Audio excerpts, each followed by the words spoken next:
रात के अंधेरे में कुछ चीजें सिर्फ डरावनी नहीं होती, कुछ चीजें इंसान को अंदर से तोड़ देती हैं। और आज की कहानी एक ऐसी औरत की है जिसे धीरे धीरे ऐसा लगने लगा था कि उसके शरीर पर उसका खुद का कंट्रोल खत्म होता जा रहा है।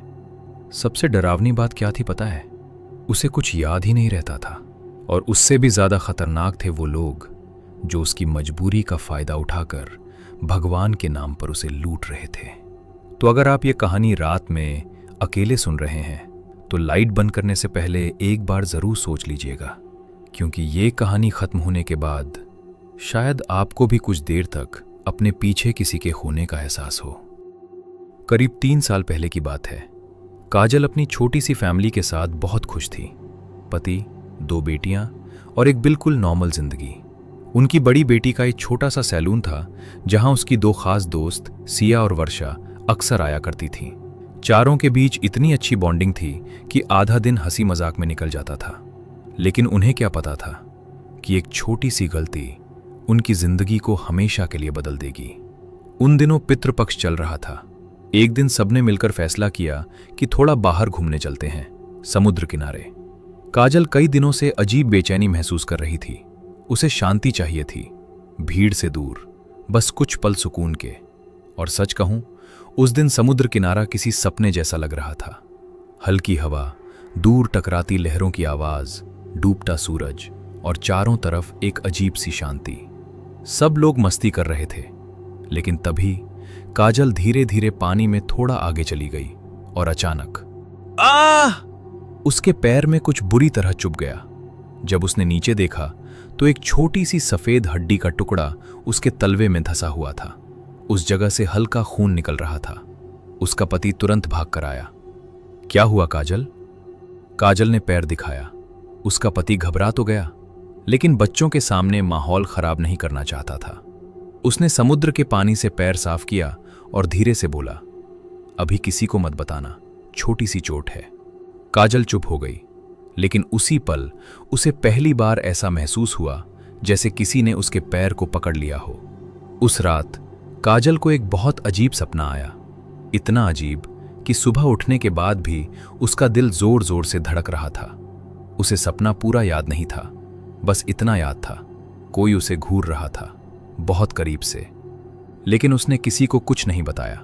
उसे लगा शायद थकान होगी। लेकिन अगले दिन से चीजें बदलने लगीं। काजल का मन अचानक चिड़चिड़ा रहने लगा। शरीर भारी लगने लगा, कभी गुस्सा, कभी घबराहट, कभी बिना वजह उदासी। और सबसे अजीब बात, उसे अकेले रहने से डर लगने लगा।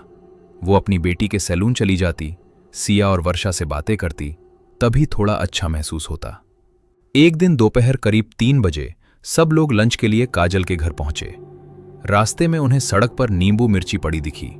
सिया ने मजाक किया, यार लोग भी ना कैसी कैसी चीजों पर विश्वास करते हैं। सब हंस दिए, लेकिन काजल अचानक चुप हो गई। उसे वो नींबू मिर्ची देखकर अजीब बेचैनी हुई थी। घर पहुंचकर सब सोफे पर बैठ गए। काजल किचन में चाय बनाने चली गई। बाहर जोर जोर से हंसी मजाक चल रहा था। तभी अचानक किचन से काजल की हंसी सुनाई दी। लेकिन वो नॉर्मल हंसी नहीं थी, वो लगातार हंस रही थी, बहुत तेज, बहुत अजीब तरीके से। ऐसा लग रहा था जैसे कोई और उसके अंदर से हंस रहा हो। तीनों घबरा गए। जब उन्होंने किचन में जाकर देखा तो काजल उन्हें घूर रही थी। उसकी आंखें पूरी काली लग रही थीं, चेहरे पर ऐसी मुस्कान जिसे देखकर किसी की भी रूह कांप जाए। कुछ सेकंड तक वो बस उन्हें घूरती रही। फिर अचानक उसकी बेटी भागकर मंदिर से गंगा जल ले आई और काजल पर छिड़क दिया। और अगले ही पल काजल बिल्कुल नॉर्मल हो गई, जैसे कुछ हुआ ही ना हो। क्या हुआ? तुम लोग ऐसे क्यों देख रहे हो मुझे? लेकिन उसे कुछ याद नहीं था, एक भी चीज नहीं। उस दिन के बाद घर का माहौल बदल गया। अब काजल जब भी अकेली होती, उसे महसूस होता कोई उसके आसपास है। कभी पीछे खड़े होने का एहसास, कभी किसी के छूने का। और कई रातों में उसे ऐसा लगता जैसे कोई उसके बिस्तर पर उसके बिल्कुल पास लेटा हो। एक रात तो डर के मारे उसकी आंखों से आंसू निकल आए। लेकिन असली डर अभी शुरू हुआ था। करीब 2 महीने तक ये सब चलता रहा। कभी काजल अचानक चीखने लगती, कभी किसी को पहचानती नहीं, कभी अपने ही कपड़े फाड़ने लगती, और हर बार होश आने के बाद उसे कुछ याद नहीं रहता। सिया और वर्षा दोनों डरती थीं, बहुत। उस रात के बाद काजल का डर इतना बढ़ गया कि वो बाथरूम तक अकेले नहीं जाती थी। उसकी बेटी बाहर खड़ी रहती और काजल बिना कुंडी लगाए नहाती। उसे डर था कहीं वो खुद अपने परिवार को नुकसान न पहुंचा दे। एक दिन काजल घर पर अकेली थी। अचानक उसे लगा उसकी धड़कन रुक जाएगी। पसीना, घबराहट, सांसें तेज। उसने तुरंत बेटी को फोन किया। बेटी सैलून में थी। उसने सिया को भेज दिया। लेकिन जब सिया बिल्डिंग में पहुंची तो लिफ्ट बार बार उसके फ्लोर से वापस नीचे आ जाती, 3 बार लगातार। अब सिया सच में डर गई। वो सीढ़ियों से भागती हुई ऊपर पहुंची। दरवाजा खुला। काजल नॉर्मल थी। दोनों बैठकर बातें करने लगीं। तभी वही महक। इस बार सिया ने भी महसूस की, और अगले ही पल घर में रखा दिया अपने आप बुझ गया, बिना हवा के।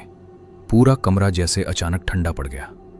सिया कुछ सेकंड तक जड़ होकर उस बुझते दिए को देखती रही।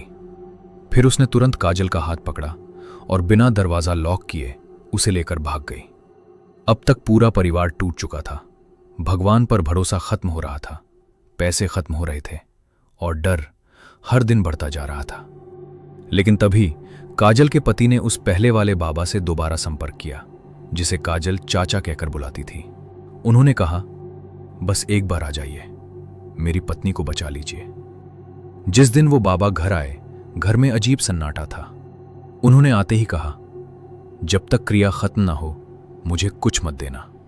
उन्होंने फर्श पर एक घेरा बनाया, बीच में काजल को बैठाया, एक छोटा दिया जलाया और मंत्र पढ़ने लगे।